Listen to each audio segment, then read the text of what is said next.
Vamos entonces con nuestro tema.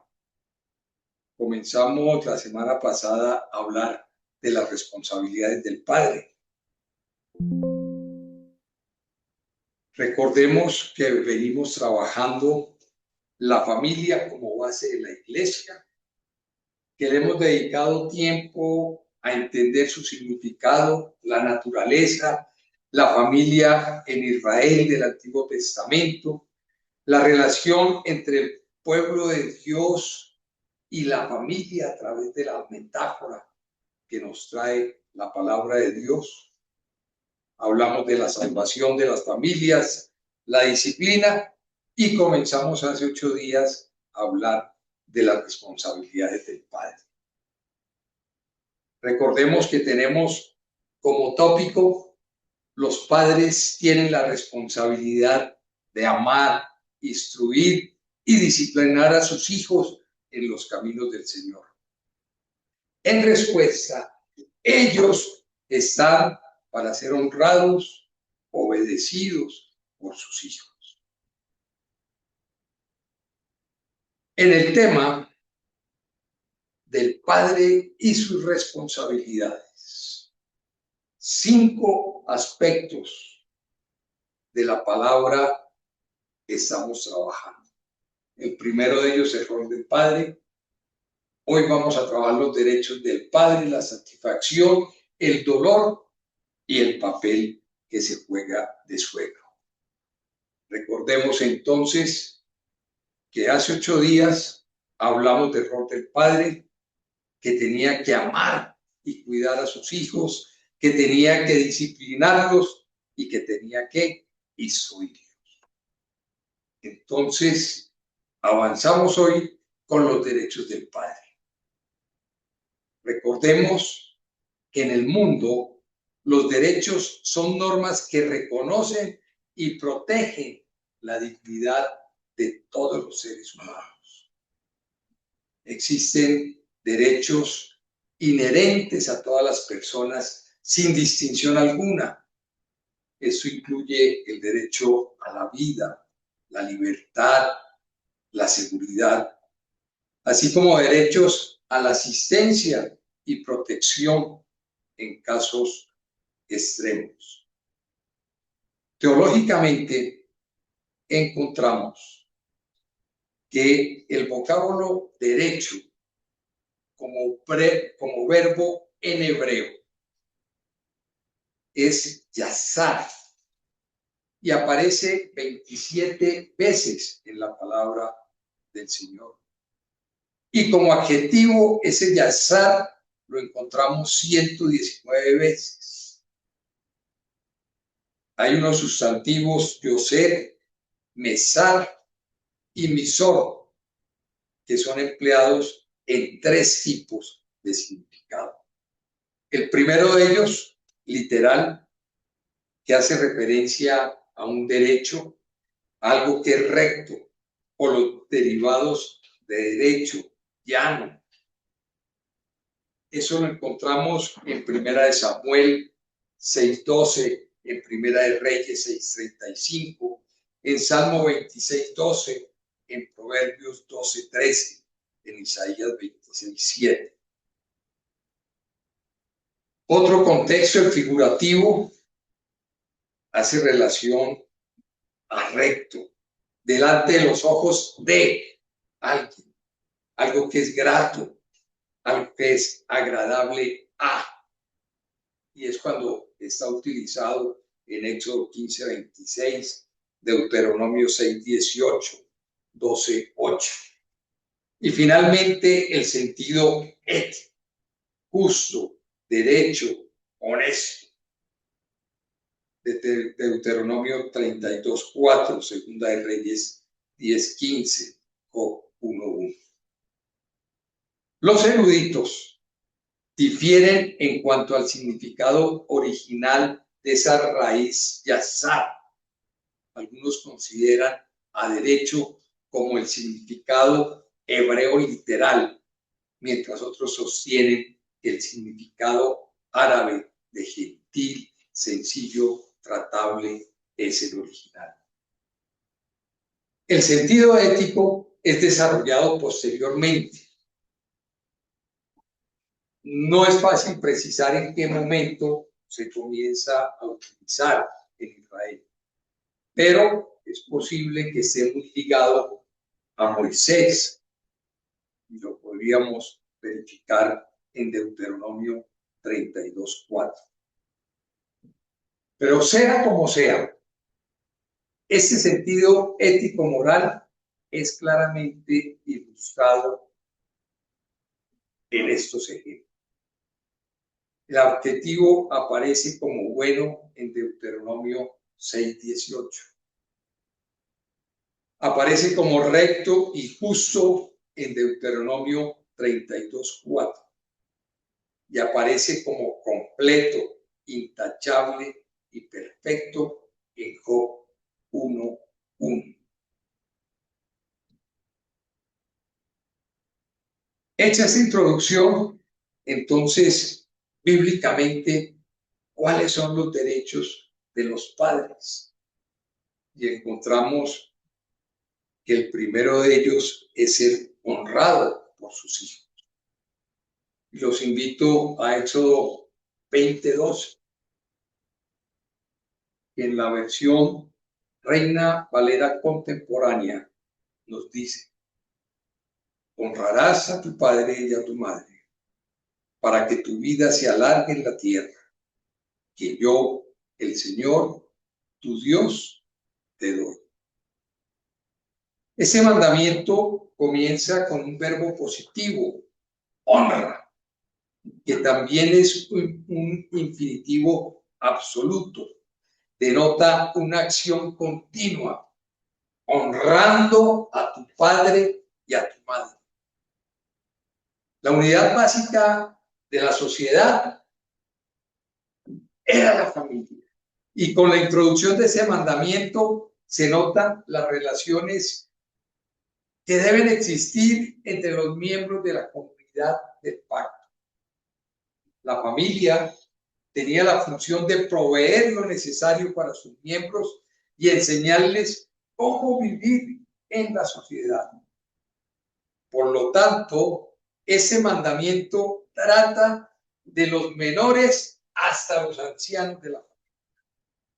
Los padres eran los responsables inmediatos de enseñar a los niños, y la familia era la base para el cuidado social de los mayores de edad. Aquí entre nosotros tenemos ejemplos muy bonitos de ese cuidado. Cuando Carol se dedicó, y Gloria, de tiempo completo a cuidar a los padres Villamarín. Hay varios elementos notables en este mandamiento. Encontramos que da un valor político igual a la madre como al padre. Eso lo distingue radicalmente de otras culturas de la época que negaban los derechos femeninos. El mandamiento estaba dirigido originalmente a los mayores de la comunidad en una época de descuido de los ancianos. El mandamiento les daba seguridad. Desafortunadamente, hoy en día estamos volviendo a olvidar a los ancianos. Y vemos cómo por formas culturales hay desapego en las familias. Estamos tomando modelos que no son los propios de la palabra de Dios. El único mandamiento que promete una recompensa explícita para cumplirlo. Entonces, los hijos que cumplan aseguran la recompensa en el reino de los cielos. Pablo aplica el principio al cuidado de los hijos, como lo registra en Efesios 6:1-4 y en Colosenses 3:20.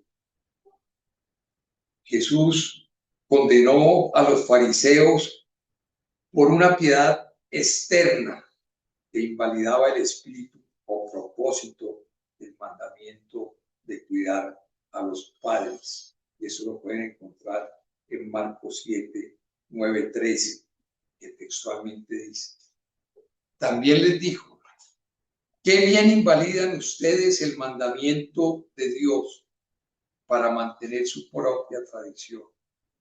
Porque Moisés dijo, honra a tu padre y a tu madre, y también el que maldiga al padre o a la madre morirá irremediablemente.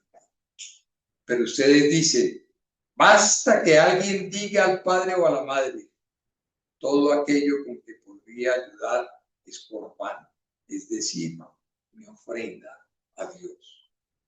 Y con eso ustedes ya no permiten que nadie ayude más a su padre o a su madre. Es así como ustedes invalidan la palabra de Dios con la tradición que se han transmitido, además que hacen muchas otras cosas parecidas. En Levítico 19:3 encontramos, cada uno de ustedes debe respetar a su madre y a su padre, y respetar también mis días de reposo. Yo soy el Señor, su Dios. Este capítulo 19 de Levíticos lo podemos llamar el corazón de ese libro. El verso 2 es clave del capítulo porque tiene un mandato santo. Este capítulo contiene 19 mandamientos que nos enseñan a cómo ser santos. La introducción del capítulo dice a Moisés, habla a toda la congregación. Y esta frase parece solamente una vez más en el Pentateuco, en la presentación de la Pascua, en Éxodo 12:3. Indica leyes sumamente importantes. Encontramos en el libro del Levítico entonces que las leyes religiosas son las primeras, van del verso 3 al 10. El primer mandamiento es honrar o respetar a los padres, como lo leímos en el verso 3. Es un deber religioso. Dios estableció la familia, es parte de su orden en el...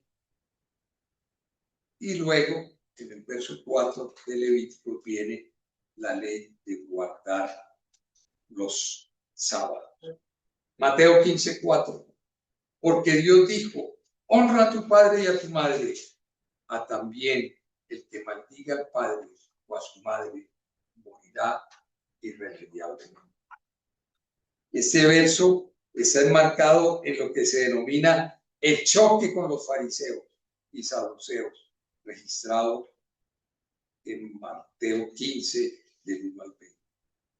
Jesús buscaba quietud, buscaba tranquilidad cuando cruzó el mar con sus discípulos y se retiró a un lugar desierto y apartado. Ese intento, recordemos, que fue interrumpido por la multitud, dando lugar a la alimentación de los 5,000. Luego, las multitudes intentaron coronarlo como rey y se retiró otra vez. Cruzó el mar solamente para encontrar una multitud de enfermos que demandaban su intervención milagrosa. Antes de otro intento de retiro, se presentó una comisión de fariseos y escribas procedentes de Jerusalén para vigilarlo y criticarlo a él y a sus discípulos. Probablemente habían recibido noticias y por eso llegaban los fariseos a ese lugar. Jesús contesta la pregunta acusadora de los líderes con otra pregunta en la cual descubre la inconsecuencia de ellos, su hipocresía y su maldad. Y para este fin, escoge el primer mandamiento de Dios a Moisés respecto a las relaciones humanas. ese deber solemne de los hijos de proveer para sus padres ancianos. Además del lugar de importancia de este mandamiento, la pena para el que no lo cumpla. Y con ello les estaba dando a entender lo importante que era ese mandamiento para Dios y para la sociedad humana. Y a pesar de ese hecho, los fariseos, siguiendo a sus tradiciones, estaban violándolo como de poco o ningún valor. Ellos le habían preguntado, ¿por qué quebrantan tus discípulos la tradición de los ancianos? Y él le preguntó, ¿por qué también vosotros quebrantáis el mandamiento de Dios? El segundo derecho que tienen los padres, ser obedecidos por sus hijos. La palabra de Dios en Colosenses 3:20 nos dice, ustedes los hijos, obedezcan a sus padres en todo, porque esto agrada al Señor. El ser un creyente no significa aislamiento del mundo. Todo lo contrario. Nosotros debemos proyectarnos hacia el mundo y sus necesidades. Estamos frente a la preeminencia de Cristo con los hijos. Y vemos en ese verso 20 cómo la autoridad de Cristo ordena a los hijos que obedezcan a sus padres. Pero es más enfático, esa autoridad de Cristo ordena a los hijos que deben obedecer a sus padres en todo. En Deuteronomio 21, 18, 21, la sabiduría divina nos dice, si alguien tiene un hijo testarudo y rebelde, que no atiende a la voz de su padre ni a la de su madre, y que no los obedece a pesar de que lo castigan, entonces su padre y su madre lo llevarán ante los ancianos a la entrada de la ciudad donde vive. Estamos frente al castigo del hijo rebelde. El intento de esta ley es mantener la autoridad paterna dentro del seno de la familia. La existencia de esta ley es una declaración evidente de que el quinto mandamiento que demanda a los hijos que honren al padre y a la madre está siendo violado. En una sociedad patriarcal como era la israelita, la autoridad paterna era la base de la vida social y familiar. Por esta razón era necesario mantener la autoridad del padre sobre la familia.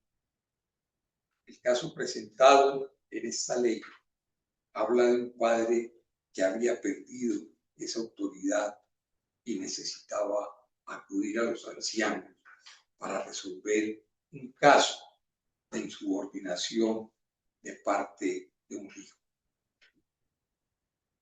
La situación no es de un hijo que desobedece a su padre ocasionalmente, sino de un hijo terco, un hijo que constantemente se rebela contra la autoridad del padre y de su madre. Aquí todos somos padres y sabemos lo difícil a veces que es hacer entender a nuestros hijos y cómo al pasar de los años se nos van poniendo más desobedientes.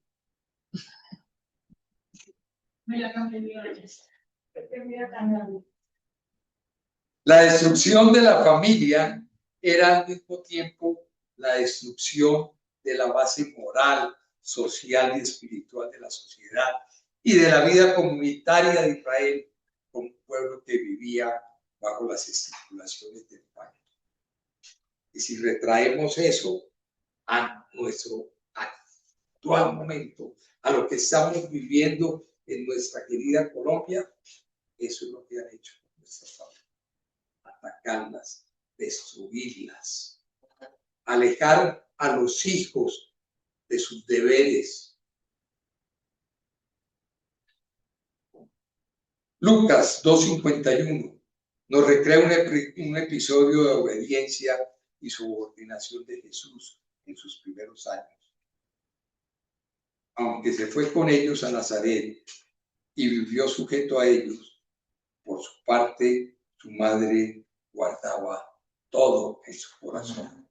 Recordemos que en esa ida a Jerusalén hubo un momento que Jesús se perdió y sus padres comenzaron a buscarlo afanosamente y lo encontraron muy tranquilo en el templo discutiendo con los maestros de la ley. Aquí el asunto esencial no tiene nada que ver con las cuestiones de obediencia o desobediencia, sino con interiorizar y honrar la identidad y misión de Jesús. Para quienes quieren ver un conflicto de probable desobediencia por parte de Jesús, en este pasaje Lucas nos recuerda tres aspectos. Él descendió con ellos, tan pronto los encontró, habló, pero se fue con ellos. Fue a Nazaret y estuvo sujeto a ellos. Y aunque sus padres no entendieron la dimensión de lo que ocurrió, guardaban especialmente María las cosas en su corazón. Proverbios 6:20 nos dice: Hijo mío, cumple el mandamiento de tu padre y no te apartes de la enseñanza de tu madre. Nos recuerda este proverbio cómo las enseñanzas paternales son luz en la vida de los hijos. Nos resalta el uso de la idea hijo mío, que es muy usado en la palabra de Dios. El maestro vuelve a recordar a los jóvenes el compromiso merecido a las enseñanzas de sus padres. La palabra guarda la idea de preservar y obedecer. Y es la primera vez que aparece el comienzo de una sección de las enseñanzas. Tercer derecho de los padres: ser oído por sus hijos. Y nos vamos a Proverbios 23:22. Escucha al padre que te dio la vida y no menosprecie a tu anciana madre. Estamos ante unos espacios de la alegría paternal y recomendaciones especiales de vida frente a los malos hábitos y actitudes no acordes de los hijos con sus padres. Este verso 22 utiliza una vez más el llamado a escuchar. Se une la idea de los padres desde el nacimiento del hijo hasta la vejez de los padres. Hay una fuente honesta y válida de donde el hijo puede extraer conocimiento. Tuve una experiencia muy grata en estos días que estuvimos visitando a nuestros hijos. Luis Andrés, ya a cargo de su familia, liderando su hogar, pero en cada momento que teníamos para hablar los dos, siempre me decía: Padre, tus consejos, todo lo que tú dices, me decías, siempre están presentes. Y a veces me ponen a llorar. Obviamente me decía eso y yo también terminaba llorando. El verso 23 interrumpe la discusión del hijo y los padres. Este versículo no se encuentra en la versión de la Septuaginta. Aquí se repite el llamado a la adquisición de la sabiduría y sus buenas compañeras y la inteligencia. Proverbios 4:1. Hijos, escuchen las enseñanzas de su padre, presten atención y adquieran entendimiento. Estamos frente a la alta y constante prioridad de la sabiduría. Recordemos que el libro de Proverbios es eso, consejos sabios. La frase, hijo mío, la frase, oíd y estar atentos, y finalmente, escucha y pon atención.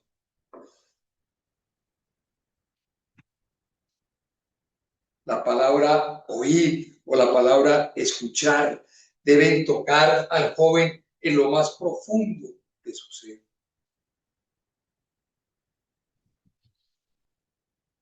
Es muy común entre nosotros los padres tener que repetir, hijo, no me estás escuchando, no me oíste cuando te pedí hacer tal tarea. Es necesario que los hijos aprendan a escuchar. ¿Por qué no me escuchas?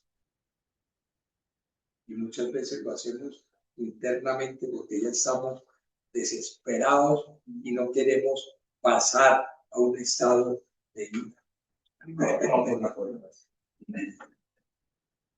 Pero por otra parte, la conversación es entrañable. Pero nosotros tenemos que ser muy sabios para no romper esos diálogos, para no romper esos canales de comunicación. Y miren, que a pesar de toda la modernidad, de todos los elementos que tenemos ahora a nuestra disposición, en los proverbios siempre vamos a encontrar sabiduría y la palabra aceptada para el momento indicado. Pasamos al tercer elemento, la satisfacción del padre. Lo mejor que puede hacer un padre es vivir consciente de que ese padre es hijo del Padre perfecto.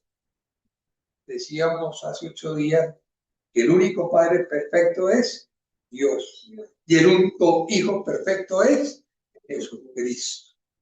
Entonces, si nosotros somos hijos del Padre perfecto, estamos formados correctamente. Si tratamos de ser como el Hijo perfecto. Dependemos de Él en cada momento. Nos damos cuenta de esa verdad con dolorosa franqueza al recorrer el camino de la crianza de los hijos. Tener un hijo es un desafío, pero son desafíos que por difíciles que sean, también son algo bueno. ¿Sí o no, yo? Nosotros que tuvimos momentos duros, difíciles con nuestros hijos, pero finalmente solamente satisfacciones y buenas cosas. Yo ya tengo una nietecita de 2 años que lo tiene, lo maneja por un dedo. Y todo esto es bueno porque por medio de ello Dios pretende darse a conocer y lograr mucho a favor de nosotros, de nuestros hijos, y todo para su propia gloria. ¿Qué decir aquellos casos? Gracias a Dios no es nuestros y aquí en la comunidad no hay ninguno. Cuando hay un hijo que tiene limitaciones físicas o mentales, o están haciendo decisiones desastrosas, como cuando hay embarazos no deseados o casos de droga, obran en rebeldía, o simplemente viven una vida de bancarrota espiritual. Es normal que hasta determinadas edades estamos muy cerca de Dios, pero cuando comienza la preadolescencia se nos quieren salir.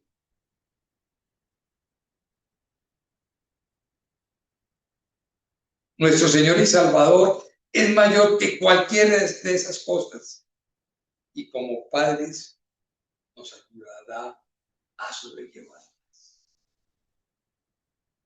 El tema de la oración es fundamental como padres. Entonces, 3 momentos podemos destacar cuando de la satisfacción del Padre se habla. El primero de ellos, el gozo del Padre. Proverbios 23-24. El Padre del justo siente gran alegría. El que engendra a un hijo sabio se regocija.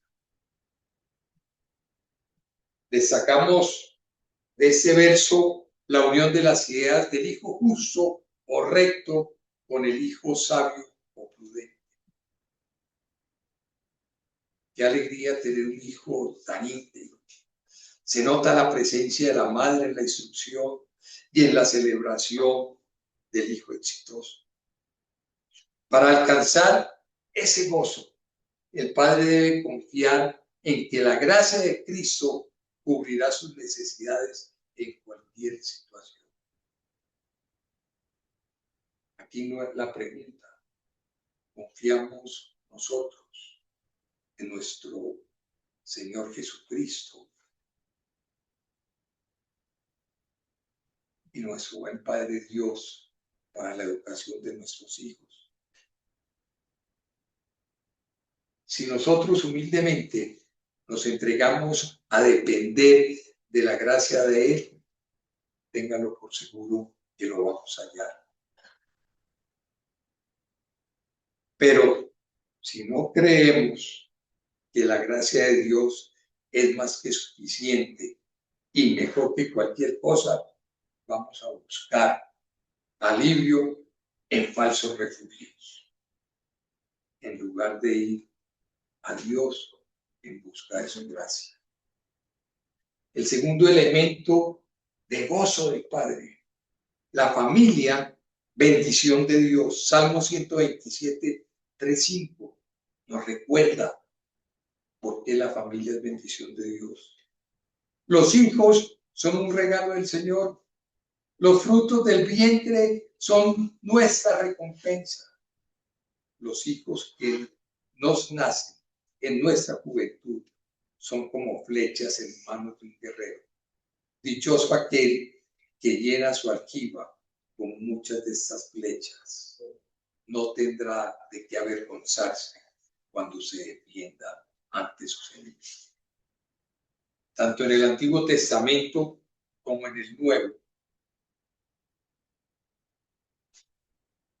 Es decir, en toda la Biblia se hace mucho énfasis en la familia.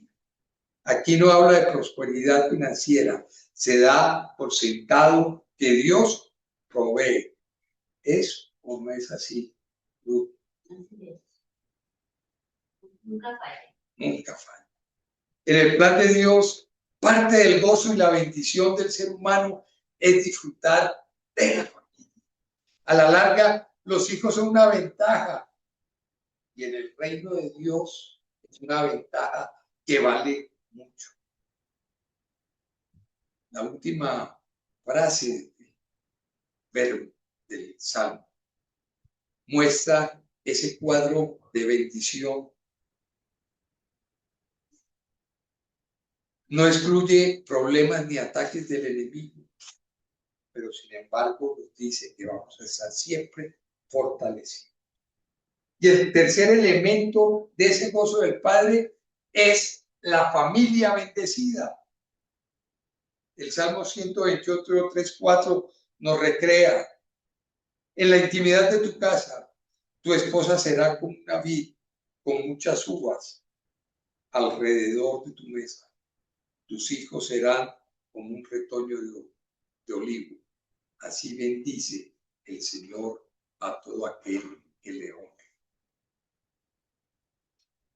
En esta enseñanza de los sabios del Antiguo Testamento, un hogar próspero y feliz es una de las mayores bendiciones del ser humano. Aquí a los hijos los está comparando con brotes de olivo. En el verso anterior nos los comparaba con flechas. El olivo es símbolo de vitalidad y permanencia. En la visión del Antiguo Testamento no se puede separar la bendición del individuo y de la familia, de la bendición del pueblo de Dios. El Shalom incluye el bienestar de los tres y de todos en una relación armoniosa.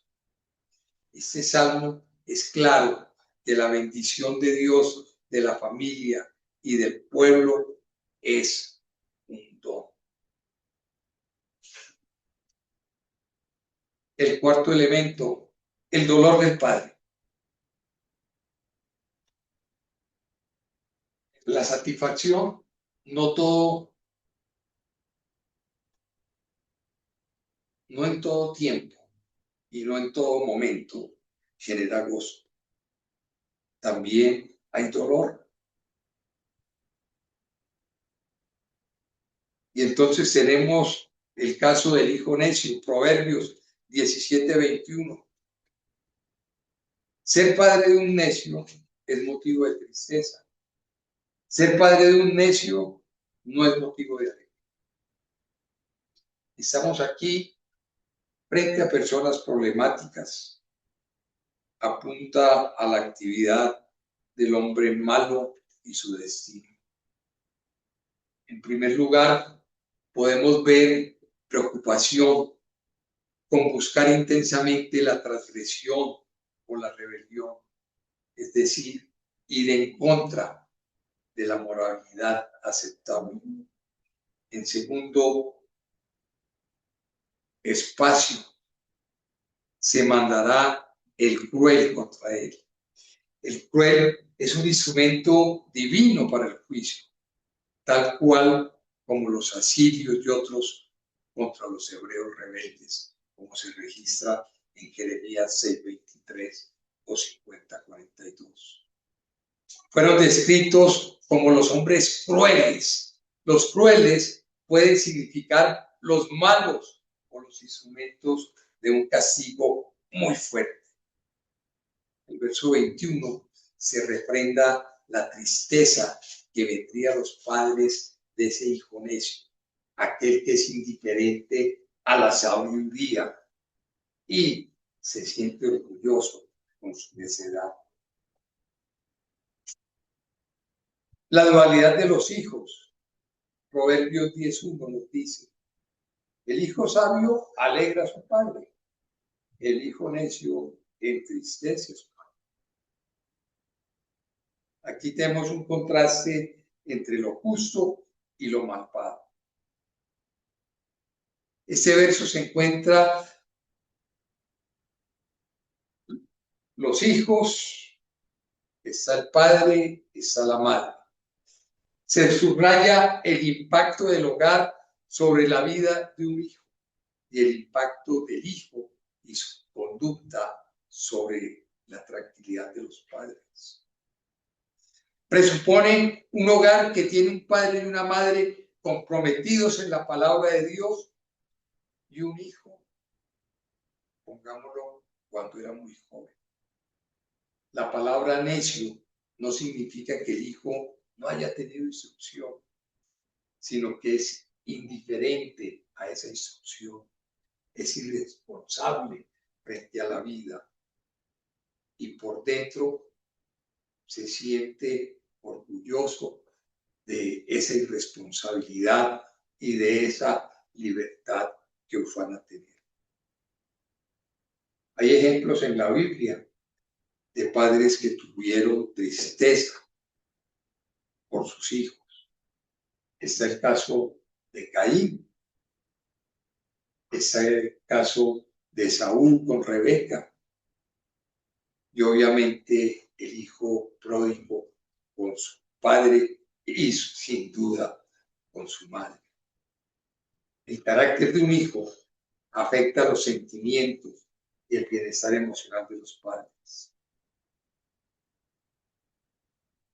Sea sabio y traiga alegría a los padres.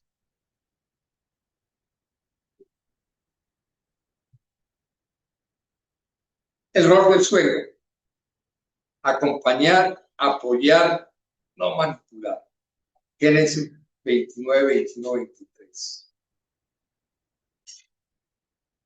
Un día, Jacob le dijo a Labán: mi plazo se ha cumplido, dame mi mujer para unirme a ella. Labán juntó entonces todos los varones de aquel lugar y ofreció un banquete. Cuando llegó la noche, Labán tomó a su hija Lea y se la llevó a Jacob, y él se unió a ella. Recordemos los antecedentes de este pasaje. Todas las circunstancias y los eventos fueron guiados por Dios y llevaron a Jacob al lugar donde debía encontrar su esposa.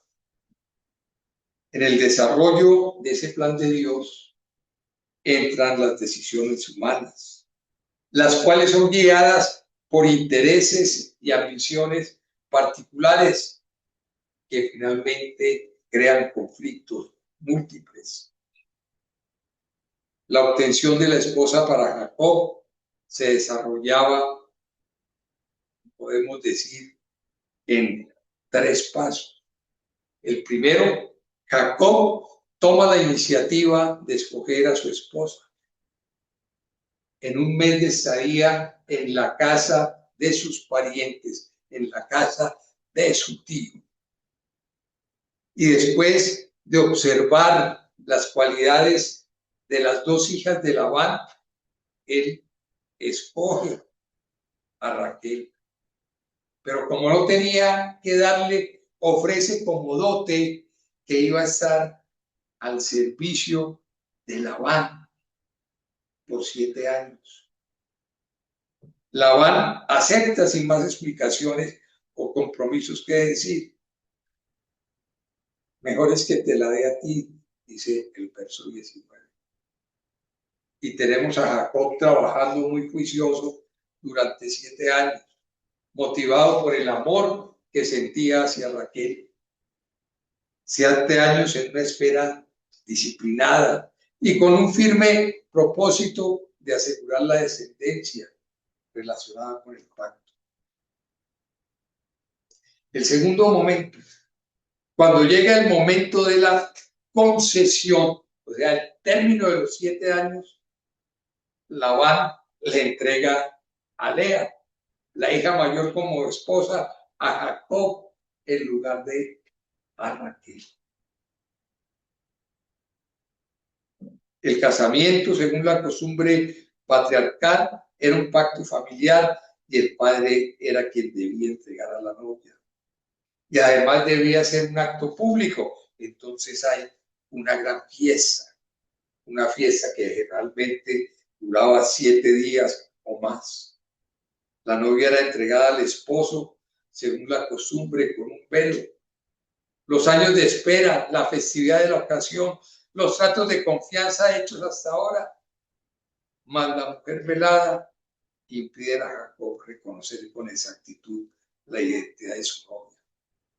Y con la unión física de los novios, el matrimonio queda consumado. Y entonces ese hombre quedó medio frustrado porque el suegro quiso ser más inteligente que él. Para fortuna de la historia, pues siguió trabajando y consigue finalmente a Raquel, pero ahí tenemos un comienzo de conflictos. El consejo justo y a tiempo, Éxodo 18, 14, 27.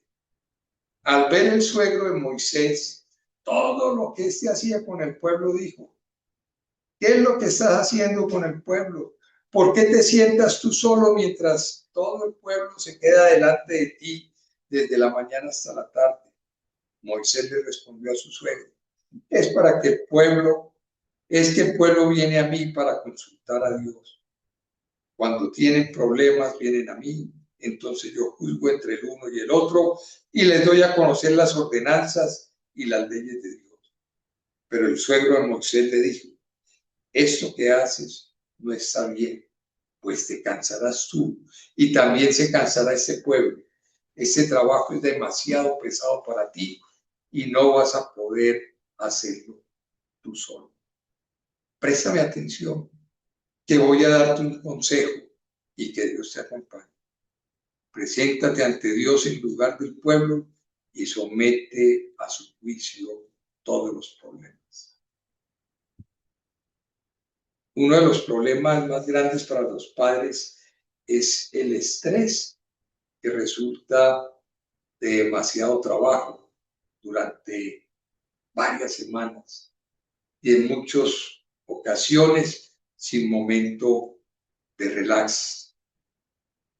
Jetro observó los síntomas en Moisés y ese horario que le producía estrés le ofreció un consejo de mucho valor y que puede ser de provecho para todos.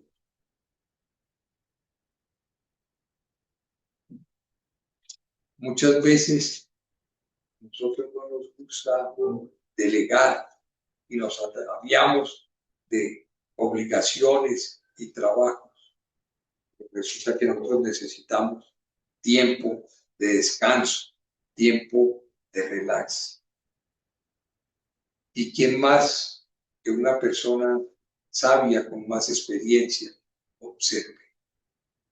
Y finalmente, la hospitalidad en Jueces 19:39. Aquí vamos a mirar una hospitalidad exagerada. Entonces su marido fue a buscarla y le habló con mucho cariño para hacerla volver. Llevó consigo a uno de sus criados y un par de asnos. Su mujer le pidió que entrara a la casa y cuando el padre de la joven lo vio, salió a recibirlo muy contento. Y así el levita se quedó 3 días en casa de su suegro, comiendo y bebiendo. Al cuarto día por la mañana, el levita se levantó con la intención de irse, pero el padre de la joven le dijo, cobren fuerzas con un bocado de pan y después podrán irse. Los dos se sentaron y comieron y bebieron. Luego el padre de la joven le dijo al levita, te ruego que pasen otra noche en mi casa y que disfrutes de estar aquí. Sin embargo, el levita se levantó con la intención de partir, pero su suegro insistió y volvieron a pasar la noche aquí. En este evento encontramos 3 escenarios, cada uno introducido por una etapa del viaje a su concubina. Recordemos que el sacerdote levita se encontraba con su concubina, pero ya se cansó por el trabajo excesivo que tenía y regresó a la casa de sus padres. Pero el levita no podía vivir sin ella, entonces decide ir a buscarla. La primera escena en Belén, después del viaje a la región montañosa de Efraín, que era donde trabajaba. La segunda en Gaba, introducida por el viaje de Belén. Y la tercera en la casa del levita, después del viaje a Gaba. Las dos personajes principales, un levita y su concubina, y como aquel no vivía en la ciudad levítica, era forastero. La parte más remota de la región montañosa de Efraín era la parte septentrional, cerca del valle de Jezreel. Recordemos también cómo las concubinas eran esposas, aunque de un rango inferior. La Biblia presenta el concubinato como una relación que acarrea problemas. Y de la actitud del suegro, ¿qué podemos señalar? No insistas si los huéspedes ya tienen planes. No te quedes demasiado tiempo en casa de anfitriones amables y sé considerado cuando las condiciones de viaje no sean ideales. Protege a tus invitados de posibles peligros. Recibir hospitalidad es muy agradable y más cuando alguien nos valora. Sin embargo, también podemos sentirnos incómodos si falta o si esa hospitalidad nos pone en situaciones de las que preferíamos salir. Eso conlleva en que cuando uno se casa, sí, la casa del suegro es buena, pero uno no puede cansar y cargar esas cargas. Concluimos, recordemos nuestra proposición inicial. Los padres tienen la responsabilidad de amar, instruir y disciplinar a sus hijos en los caminos del Señor. En respuesta, ellos están para ser honrados y obedecidos por los hijos. Hablamos del rol del padre, los derechos del padre, la satisfacción del padre, el dolor del padre y el rol del suegro. ¿Cómo podemos aplicar esto en nuestras vidas? Cada hijo que Dios nos da es una bendición especial de Él. No solo nos bendice con el hijo, sino también con la promesa de cuando necesitemos ayuda en la vejez, vamos a poder contar con la ayuda de los hijos que nos han sido bendición. Hebreos 4:16. Acercarnos con confianza al trono de la gracia para alcanzar misericordia y hallar gracia en el oportuno socorro. Dios ha prometido que Él es fiel y no dejará ser tentados más allá de lo que podamos resistir. Tenemos una gran esperanza, tanto en la provisión diaria de la gracia de Dios como en la ayuda que hay para nosotros en la palabra de Dios. La Biblia se describe para nuestra instrucción a fin de que, por la paciencia y con la conciliación de las Escrituras, tengamos siempre esperanza. Y los voy a invitar. Hay personas que creen que los hijos no son una bendición y buscan cómo devolver la mercancía. Pero eso no es cierto. Los hijos son en verdad una bendición maravillosa. Hay otros que creen que los hijos no llegan con un manual de instrucciones, cuando sí los hay. Y lo encontramos en el manual de la sabiduría, que es la palabra de Dios. Con la gracia capacitadora de Dios y para su gloria, podemos honrar fielmente a Dios al ejercitarnos en la crianza de los hijos, aún en los difíciles años de la adolescencia. Podemos hacerlo a favor de nuestro Padre perfectamente fiel. Sea que en ese mismo momento los hijos estén gritando el uno al otro en el asiento trasero de nuestro carro o estén pensando que David mató a Goliat. Hemos dicho que la necesidad más apremiante de la sociedad actualmente son hogares cristianos, donde la preeminencia en el hogar la tenga nuestro Señor Jesucristo. Recordamos entonces que Cristo es la esperanza de Colombia. Y esta congregación dice: amén.